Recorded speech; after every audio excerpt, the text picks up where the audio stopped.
Oiê! Sejam bem-vindos a mais um vídeo aqui no canal.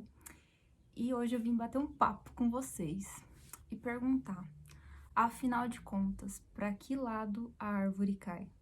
Tô no meio de um vlog e para quem acompanha assim os vlogs, já viu que eu sempre faço algumas anotações, tipo um diário. E hoje eu tava fazendo isso e me veio alguns insights, digamos assim. Eu acho que a Bíblia, ela é, de fato, um manual de sobrevivência, né? Ela traz ali vários insights mesmo e vários pensamentos que há tantos anos foram colocados ali e dão certo até os dias de hoje. Mas então vamos lá. Afinal de contas, para que lado a árvore cai? Foi a minha pergunta, né? E para isso, para contextualizar essa pergunta, eu vou lá em Romanos 8, do 5 ao 6, que diz assim: os que vivem segundo a carne se voltam para o que é da carne. Os que vivem segundo o Espírito se voltam para o que é espiritual. Na verdade, as aspirações da carne levam à morte, e as aspirações do Espírito levam à vida e à paz. Eu tenho trazido um pouco dos assuntos sobre compras, excessos. É dentro desse assunto que eu vou trazer essa passagem hoje, tá? Então, vamos recapitular. Os que vivem segundo a carne se voltam para o que é da carne. Os que vivem segundo o Espírito se voltam para o que é espiritual. Na verdade, as aspirações da carne levam à morte, e as aspirações do Espírito levam à vida e à paz. Tudo o que fazemos com a intenção de sermos aceitos, vivemos para agradar os outros. E quando vivemos para agradar os outros, já não vivemos mais. Que é justamente, é muito profundo isso, e para você conseguir captar a profundidade disso, você precisa estar muito, assim, aberto a receber o que eu tô falando. Quando vivemos para agradar os outros, já não vivemos mais. Por isso que casa tanto com a parte que diz, na verdade, as aspirações da carne levam à morte, e as aspirações do Espírito levam à vida e à paz. Porque aqui, o teor carne são as coisas, né, do mundo, os bens materiais, as coisas que nós temos, possuímos ou vislumbramos ter, né? E quando a gente vive somente para isso, isso não é de fato necessário, são coisas assim que são em demasia, que não são necessárias para nossa vida, é quase que unânime que vivemos para fazer isso, para impressionar os outros, e não porque isso é importante ou útil para nós. E quando nós fazemos tudo isso por conta dos outros, a gente deixa de viver, porque a gente deixa de fazer o que é interessante para nós, de fato, para podermos estarmos dentro das expectativas que os outros têm ou que a gente acha que os outros têm ao nosso respeito. Então, nesse momento, a gente deixa de viver e passa a sobreviver, digamos assim, para suprir as expectativas dos outros, e é onde a gente trabalha para pagar boleto. Então, quando a gente vive para agradar os outros, né, a carne, o que tá fora, a gente já deixa de viver pra gente, que é quem nós realmente somos em essência. Então, deixando de viver aquilo que a gente realmente deveria estar vivendo, usufruindo, a gente passa o quê? A morrer aos pouquinhos. Não que não estejamos já morrendo aos pouquinhos, mas a gente acaba, vamos colocar aqui, se matando aos pouquinhos. Não existe vigor em viver algo que é de mentira. Não há sustentabilidade para manter algo que não é de verdade, que é o que acontece todos os dias através das redes sociais, quando nós buscamos ali de uma forma incessante, fazendo tudo e qualquer coisa para ser validado, quando de fato a gente por dentro tá todo despedaçado. E aí, voltando lá em Romanos, só que agora no 15, ele diz o seguinte: de fato, vós não recebestes espíritos de escravos para recairdes no medo. Nós não recebemos espírito de escravo para recairmos no medo, para sermos pegos e sujeitos ao medo. Porque, afinal de contas, medo do quê? De não ser capaz, de não ser aceito, de não ser visto, de não ser querido. E, afinal de contas, quem foi que colocou isso na nossa mente, na nossa cabeça? De que a gente não é visto, não é querido.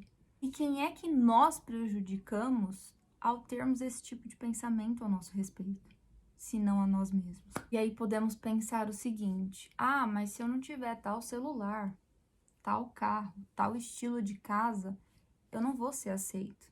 E talvez aqui o problema seja realmente esse: a quem nós aspiramos sermos aceitos.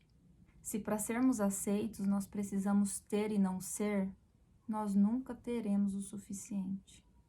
Então, talvez o fato de não ter algo que se julga ser valoroso, na verdade, não seja uma forma de nos sentirmos validados, e sim um filtro que nos mostra com o que essas pessoas realmente se importam.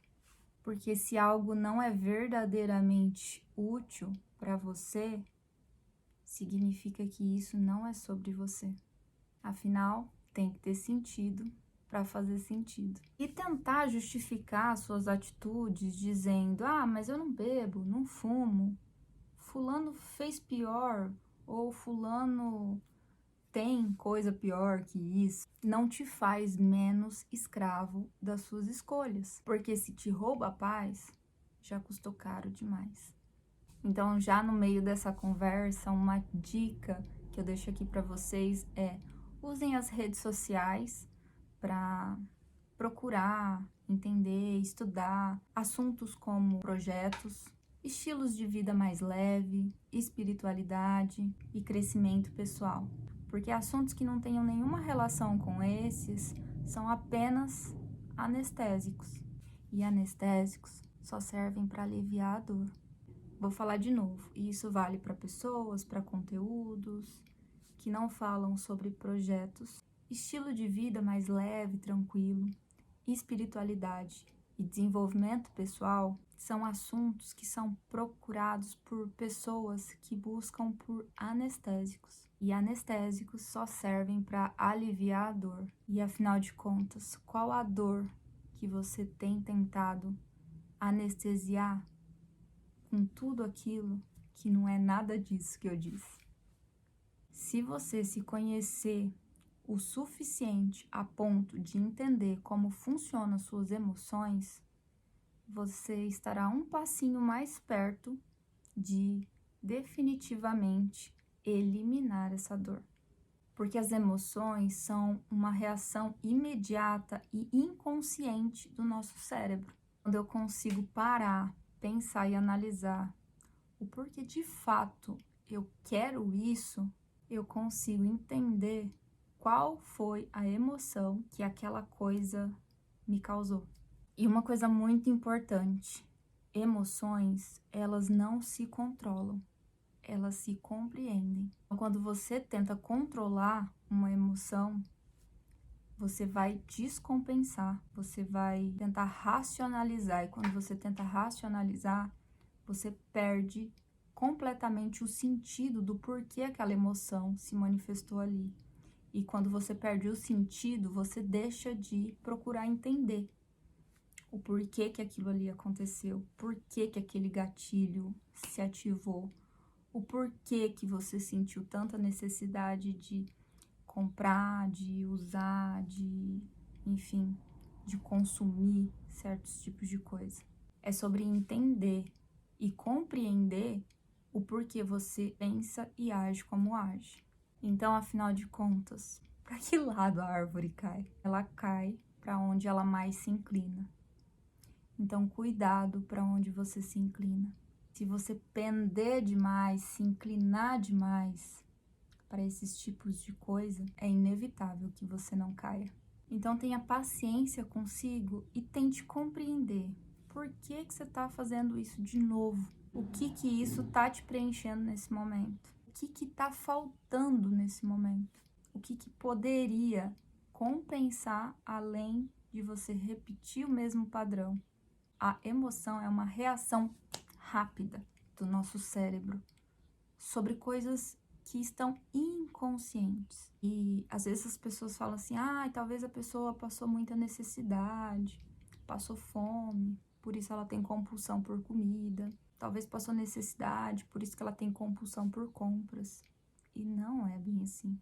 As suas emoções foram instaladas ao longo da sua história, que é completamente diferente da minha. Então, às vezes, a pessoa pode ter compulsão por comida porque ela só receberia afeto e seria vista e valorizada pelos pais, por exemplo, se ela comesse tudo. Ou se ela não comesse algo.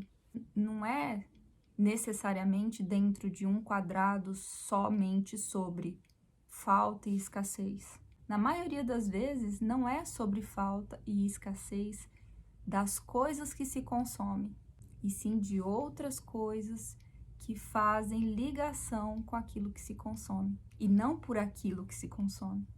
Quando fazemos coisas em excesso, seja comer, comprar, consumir, vícios, enfim, nós continuaremos voltados para a carne. E quem vive somente para a carne, só olha para fora, só vê o que tem fora, o que falta fora, o que conseguir fora, vai morrendo aos pouquinhos. Porque essas necessidades não são supridas pelas coisas que a gente busca fora. Então, quando você pensar de novo, para que lado a árvore cai? E você se lembrar, ela cai para o lado onde ela mais se inclina, você precisa lembrar também que é a tua fraqueza que te derruba. É aonde você mais se inclina que você vai cair. Então pense, por que você se inclina aí? Por que aí? Pra que aí? Isso você não precisa falar para mim. É para você fazer uma análise fria e sincera consigo mesmo.